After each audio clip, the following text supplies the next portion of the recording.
Bro, meron akong pa-challenge sa'yo. Ano? Ha? Ano? Wag na.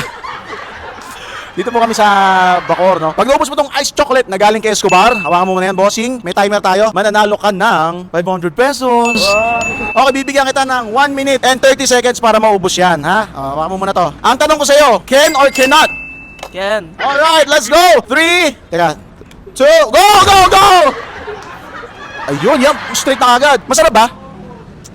Okay, maraming salamat Escobar sa kanilang pa-drinks. Itong kanilang ice chocolate, di ko alam, tatanong ko si ate. Ice chocolate, magkano to ate? 100 pesos lang po ito. Sa may Escobar dito yan, malapit. Sa may Nomo. Bilis wala pang 30 seconds Sige boss, kayo din mo yung ano. Pagka tumatanda ka na, ayaw mo na mga matatamis. Okay ka lang boss? Okay lang, okay lang. Ayos na ayos si Idol. Ano pa mo?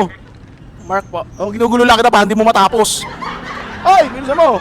Kasi mo Idol, kasi mo konti. Okay, naka 45 seconds na. Kuling mo. Sige, buksan mo na. Sige, yun. Huwag tayo magkakalat, papaglito tayo ng guard, Okay na yun. Okay na yan, Sure ka? Oo, okay na. Okay na. Siya na nagdeclare tayo dyan. Nanalo ka ng 500 pesos. Ang daling manalo, no? Parang madali lang. Basic, no? Baka may gusto kayo shoutout. Shoutout po sa maganda kong nanay. Ayan, si Mami. Sino gusto mo pasalamatan pala? Si Escobar po. Ayan, Escobar Steakhouse. Maraming salamat dito sa amin, no? Ang daling manalo. Sagit lang, may 500 ka na, no? Masaya ka? Yes po. Masaya dito para sa'yo. Yun lang mga boss. So, comment down below kung saan naman tayo mag-iikot sa buong Pilipinas para magpa Can or Cannot Challenge. Yun lang mga boss. Bye-bye. Sheesh.